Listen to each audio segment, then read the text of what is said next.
Hi, Dr. Todd Snyder again. This is episode 5. We're going to be discussing smile design principles looking at macro aesthetics. Now, it's with these retracted smile photographs at 1 to 2 magnification where I implement many traditional smile design fundamentals. Now, I start by evaluating tooth sizes. I do this in one of two ways. Ideally, take some models so you can measure the real thing. But if for some reason you don't take models, then I take measurements of the actual teeth when I'm doing the examination so I can extrapolate that into photographs later on. Now, let's look at an example. By taking the width of the central incisors and using an 80% length to width ratio, I can start to determine what the approximate tooth length should be, as this is a good estimate.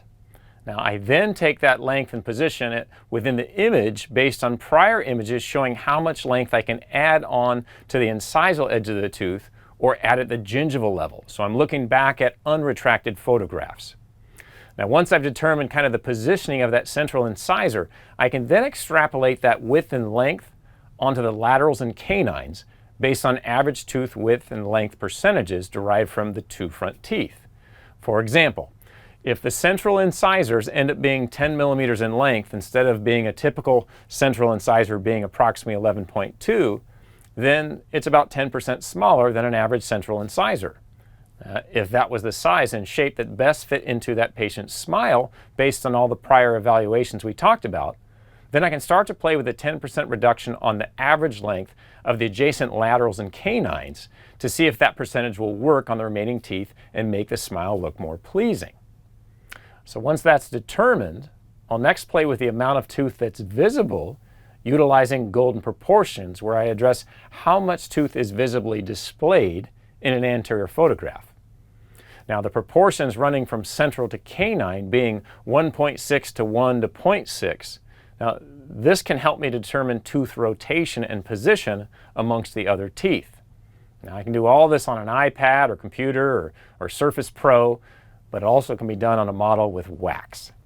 And so, there's various software programs you can do, but me personally, I like doing it on a model with wax or playing to some extent in photographs. Right? Now, the last thing you want to look at is obviously angulation. Now, you can see in this image, the teeth should have a progressively increasing mesial axial inclination as you move distally to the posterior teeth.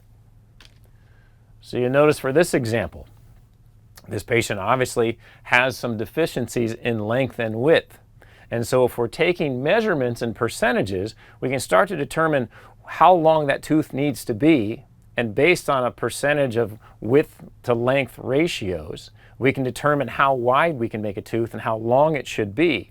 Then going back to our unretracted photographs, we can start to assess, is the gum line going to be in a good place? And can we just lengthen from the incisal? Or have we had a tooth that's extruded and the gum has followed, hence we need to actually remove some gum tissue and add length or intrude the tooth to move the tissues and then be able to create length on the edge. And so in doing all this evaluation, you figure out where you need to go.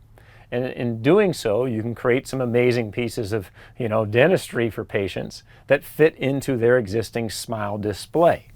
So using these principles allows you to figure out where you can position teeth, even in heavily damaged, worn dentitions. So stay tuned for the next episode on Smile Design Tips, where we'll talk further about microaesthetics and occlusion.